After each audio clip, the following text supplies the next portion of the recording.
So next is 10H और hyperbolic tangent activation function. यहां पर अगर आप इसकी वेव फॉर्म देखोगे, ये जो है ना red colour, this is for sigmoid, और ये दूसरा जो ग्रीन कलर है that is for tangential hyperbolic. दोनों में डिफरेंस क्या समझ में आ रहा है?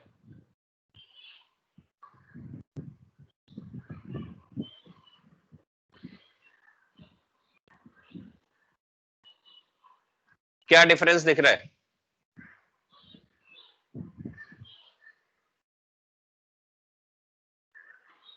अरे सीधा सीधा डिफरेंस देखो ना, सिग्मोइड कहां से कहां तक वेरी कर रहा है? कोऑर्डिनेट्स का sigmoid is varying from 0 to positive में रह रहा है वो बस। 0 टू 1।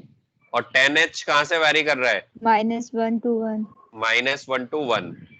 तो यानी जो पहले, अगर हम सिग्मोइड फंक्शन लेंगे तो 0 से पहले के जितने भी इनपुट होंगे उन सबको वो उनके रिस्पेक्ट में 0 ही देगा। तो ये एक डिफरेंस है। सो 10H और hyperbolic tangent, it is also like logistic sigmoid, but better क्यों है? Because its range is from -1 to 1, also sigmoidal, और वही approximately S shaped है। The function is monotonic while derivation is not monotonic। ये जो है ना तब यूज करते हैं when classification between two classes अगर हमें करना है, तब ये 10 जो है ना hyperbolic tangent activation function use करेंगे। एडवांटेज में अगर देखोगे तो zero centered, making it easier to model input that have strongly negative and neutral and strongly positive values. क्योंकि इसमें अगर आप देखोगे तो नेगेटिव -1, देन 0 एंड देन +1, तीनों ही वैल्यूज जो है ना कवर हो जाएंगे। बट अगर हम सिग्मोइड की बात कर रहे होते तो सिग्मोइड में क्या होता? केवल ये 0 वाला कवर होता और 0 के बाद ये 1 वाला कवर होता। तो ये अप्रोक्सीमेटली सिमिलर टू सिग्मोइड है, बट ओनली डिफरेंस ये है कि it covers strongly negative, neutral and strongly positive, means -1, 0 और 1। अदरवाइज जो है ना ये लाइक सिग्मोइड फंक्शन है। डिसएडवांटेज वही सिग्मोइड फंक्शन के जैसे हैं। दूसरा जो एक्टिवेशन फंक्शन है वो है रेक्टिफाइड लीनियर यूनिट। अब इसमें देखो यहां पर ये एक सिग्मोइड दिया है और ये है ReLU। इन दोनों में क्या डिफरेंस दिख रहा है?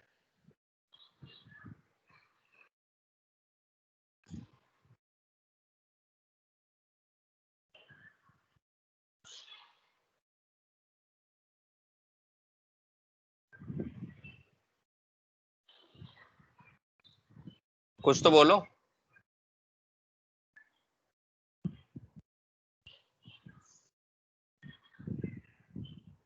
नहीं, सिग्मॉइड -10 से 10 जा रहा है। ReLU 0 से इन्फिनिटी जा रहा है। ये जा रहा है ReLU 0 से 10 इन्फिनिटी कर आगे चला जाएगा। सो ये -10 से जा रहा है। हाँ, ज्यादातर क्या होता है ReLU is most used activation function. मैं ये देख रहा हूँ कि यहाँ पे केवल 2 ही 3 लोगों की आवाज सुनाई देती है मुझे। बाकी लोग क्या म्यूट करके और कैमरे वैमरे बंद करके चले जाते हैं कि बाकी किसी के रिस्पॉन्स नहीं मिलते मुझे। अब की बार मैं नाम लेके पूछूंगा फिर। सो ReLU this is half rectified from bottom. Half rectified कैसे है? If fz is 0, if z is less than 0, अगर यह 0 से पहले की कोई वैल्यू होगी तो यहाँ पर क्या होगा, इसका जो आउटपुट है वो 0 ही आएगा ये। और अगर z की value if z is greater than 0 है तब ये fz आएगा। सिग्मोइड के साथ ऐसा नहीं था ना।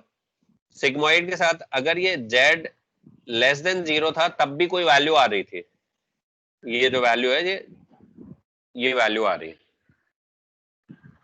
बट इसमें जो fz था, fz लाई कर रहा था 0 to 1 के बीच में,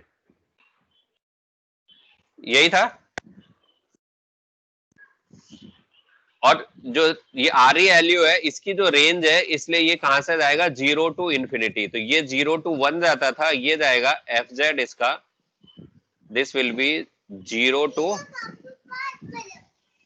इंफिनिटी। सर क्लास ले लो, अभी थोड़ी देर में कॉल बैक करता हूँ, ठीक है। सो देन द फंक्शन, इसमें the function and it's derivative both are monotonic. बस इसमें एक इशू क्या है दैट कि अगर z की कोई भी नेगेटिव वैल्यू होगी उसके लिए फंक्शन क्या हो जाएगा 0। If z is less than 0, sorry, अगर ये z लेस देन 0 होगा तो fz क्या हो जाएगा, fz will be equal to 0। ये एक पॉइंट है। अगर इसका मैथमेटिक्स की बात करें तो ये देखो fx, ये fx के equation, if x is greater than 0 then इसकी वैल्यू क्या होगी xi, but if this is less than 0 then इसकी वैल्यू जो हो जाएगी वो होगी 0। ये इसका मैथमेटिकल इक्वेशन है। So it means for any negative input given to ReLU activation function turns the value into 0 immediately in the graph। अच्छा, ये जो इनपुट आएंगे ना, ये z, ये कहां से आ रहा होगा इनपुट, जो न्यूरॉन्स कनेक्ट करके एक्टिवेशन फंक्शन से पहले उनका जो सम है, वो जो W1x1 plus W2x2 plus WIXI, ये जो सम है ना, ये आएगा, this will be either positive, negative और 0, and on the basis of that ये जो आउटपुट है this will be given to input as to activation function, और जो according to type of activation function, type of activation function के हिसाब से फिर यू विल रिसीव आउटपुट। ये दोबारा से मैं यहाँ इसलिए रिलेट कर रहा हूँ, नहीं तो अभी आप भूल चुके होंगे कि फिर ये हम सारे एक्टिवेशन फंक्शन पढ़ किस ले रहे हैं, और ये कहाँ से किस तरीके से आएगा, कौन सा इनपुट आएगा, क्या क्या आउटपुट आएगा, वो चीज, इसलिए मैंने दोबारा से ये पॉइंट यहाँ रिवाइज कराया आपको। एडवांटेज में बात करें that it is computationally efficient, non linear है। डिसएडवांटेज जो इसका है that is dying ReLU problem. Dying ReLU means when input approaches to 0 or are negative, यानी यहां पर या ये 0 के आसपास हो या नेगेटिव हो, तो उन सब के लिए क्या हो जाएगा, ये जो आउटपुट है वो क्या होगा, हमेशा 0 ही रहेगा इसका।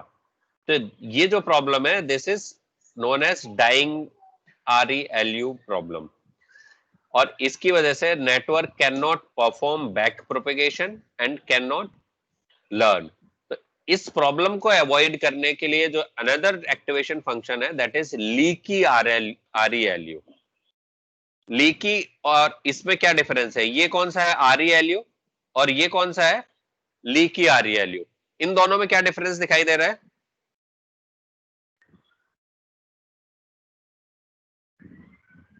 ReLU का स्टार्टिंग पॉइंट 0 है और उसका 0 नहीं है, वो नेगेटिव में ज्यादा है।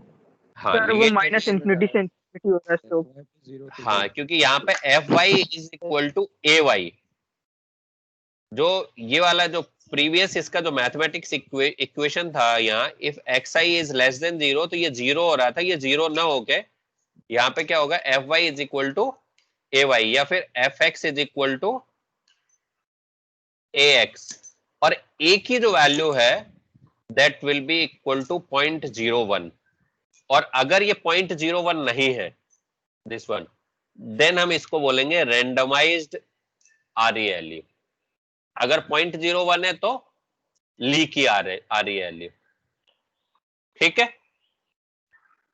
और इसकी वजह से जो इसकी रेंज है, जो इसकी रेंज थी ये 0 टू इंफिनिटी थी, इसकी रेंज -इंफिनिटी टू इंफिनिटी हो जाएगी।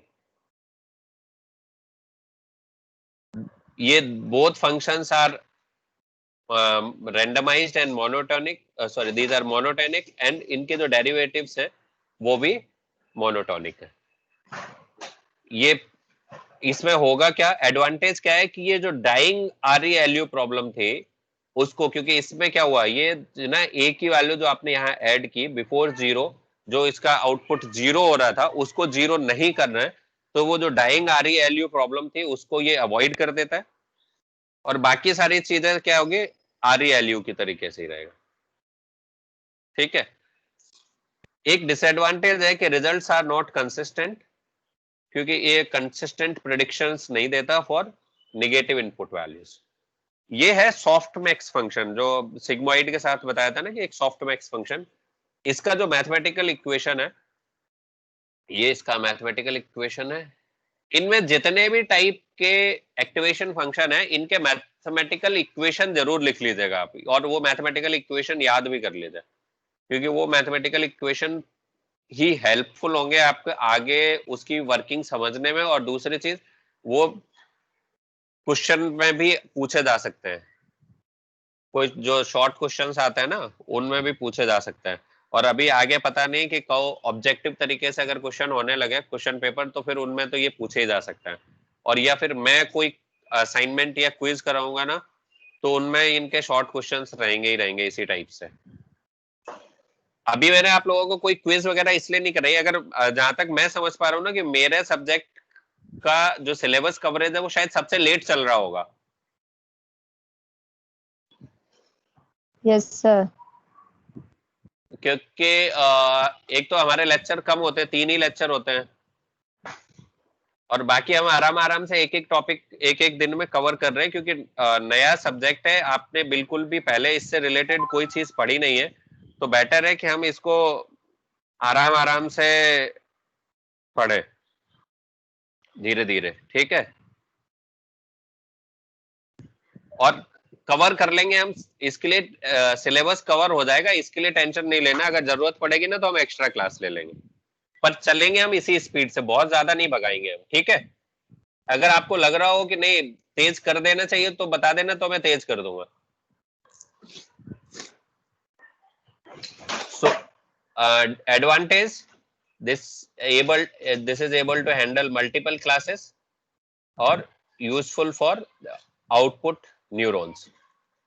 और अगर नेक्स्ट जो एक्टिवेशन फंक्शन है दैट इज स्विश। स्विश जो है ना ये एक नए तरीके का है, ये रिसेंटली डिस्कवर किया जो गूगल में जो रिसर्चर्स थे उन्होंने, और उन्होंने डिस्कवर करके क्या बताया कि it performs better than ReLU। अच्छा एक और चीज, ये जो मैं स्विश या ये बता रहा हूँ ना, ये आपको एक्चुअली बुक में नहीं मिलेंगे। जो बुक का एग्जांपल दिया था मैंने कि आपको बुक से पढ़ना है, उस बुक में ये एक्टिवेशन फंक्शन नहीं दिए, क्योंकि बुक तो काफी पुरानी पहले पब्लिश हो चुकी है ना। तो जो भी लेटेस्ट चीजें हैं वो मैं बुक से न करके आपको इंटरनेट के थ्रू जहां जहां से जो है ना, जिससे आपको लेटेस्ट अपडेट मिलता रहे, क्योंकि न्यूरल नेटवर्क में तो बहुत अपडेट हो चुका है, तो लेटेस्ट टेक्नोलॉजी क्या चल रही है उससे आप अपडेटेड रहो। इसलिए ये जो स्विच फंक्शन है ये आपको बुक में नहीं मिलेगा।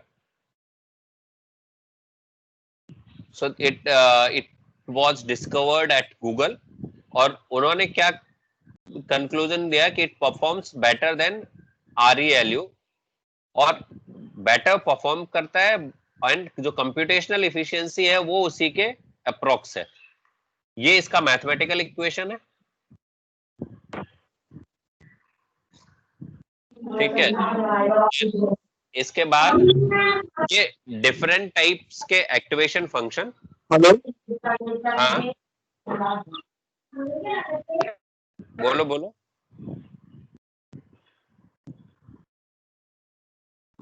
ये डिफरेंट एक्टिवेशन फंक्शन और उनके डेरिवेटिव, जैसे ये बाइनरी हो गया, लॉजिस्टिक हो गया, 10H हो गया, ये जहां अभी मैंने इसका डिस्कशन नहीं किया था आपसे, आर्क 10 उसका डेरिवेटिव, देन ReLU हो गया, देन ये इसका डिस्कशन नहीं किया था आपसे अभी, पैरामेट्रिक ReLU, ये एक्सपोनेंशियल ELU का नहीं डिस्कशन किया आपसे, ये सॉफ्ट प्लस, इनके डिफरेंट डिफरेंट वेव फॉर्म्स हैं यहाँ पे कि ये किस तरीके से होगा।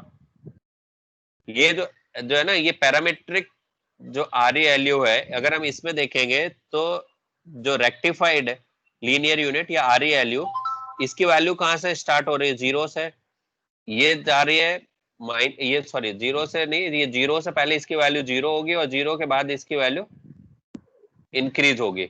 इसमें क्या होगा, जो निगेटिव के लिए भी ये स्ट्रेट लाइन है यहाँ, और जो लीकी आ रही वैल्यू था वो स्ट्रेट लाइन ना होके वो कुछ इस तरीके से था। ये अगर हम इसके मैथमेटिकल इक्वेशन में देखें तो यहाँ पर ये x इज लेस देन 0, ये अल्फा x जो दिया है उसके लिए लीकी के लिए इसकी अल्फा की वैल्यू 0.001 थी, ठीक है। और इनके सबके डेरिवेटिव, इनके डेरिवेटिव क्यों, अब नेक्स्ट क्वेश्चन आता है कि यहाँ पर हम इनके डेरिवेटिव की बात क्यों कर रहे हैं। हर एक उसमें लगभग ये डिस्कशन आया ना कि डेरिवेटिव या डिफरेंशिएशन ये डेरिवेटिव है या नहीं है, और अगर है तो इसका डेरिवेटिव क्या है, जो इसको यहाँ समराइज किया है। डेरिवेटिव निकालने का पर्पस जो है कि जो भी कर्व है, whenever we are updating the curve, तो हमें ये डिसाइड करना है कि in which direction and how much. जब हम स्लोप निकालेंगे तभी तो पता चलेगा, और स्लोप का मतलब क्या है, स्लोप कैलकुलेशन मींस डिफरेंशिएट कर रहे हो आप, तो जब स्लोप कैलकुलेट करेंगे तभी हमें पता चलेगा कि जो कर्व है that curve is moving in which direction, and उसका जो मैग्नीट्यूड है वो कितना मूव कर रहा है और किस डायरेक्शन में मूव कर रहा है। इसके लिए हमें डिफरेंशिएशन की रिक्वायरमेंट है। तो इसलिए जब भी हम एक्टिवेशन फंक्शन, किसी भी एक्टिवेशन फंक्शन की बात करेंगे, उसका डेरिवेटिव या डिफरेंशिएशन निकालना जरूरी है। और इसीलिए हम बात करते हैं कि ये जो क्वेश्चन लिखा है ना कि वाई डेरिवेटिव, और that's why we use differentiation in almost every part of machine learning और डीप लर्निंग। हम तो अभी न्यूरल नेटवर्क की बात कर रहे हैं, बट उसका जो एडवांस वर्जन है दैट इज मशीन लर्निंग और डीप लर्निंग, तो उसमें डेरिवेटिव या डिफरेंशिएशन जरूर यूज होता ही होता है। ये दो वेब लिंक दी हुई है जहां से ये मटेरियल मैंने लिया हुआ है पूरा, ठीक है। तो चलिए विद इन टाइम कंप्लीट हो गया। अगर जो है ना नहीं होता तो पहले अगर टाइम खराब नहीं होता तो मैं जो है ना एक और टॉपिक मुझे कंप्लीट करना था इसके आगे का,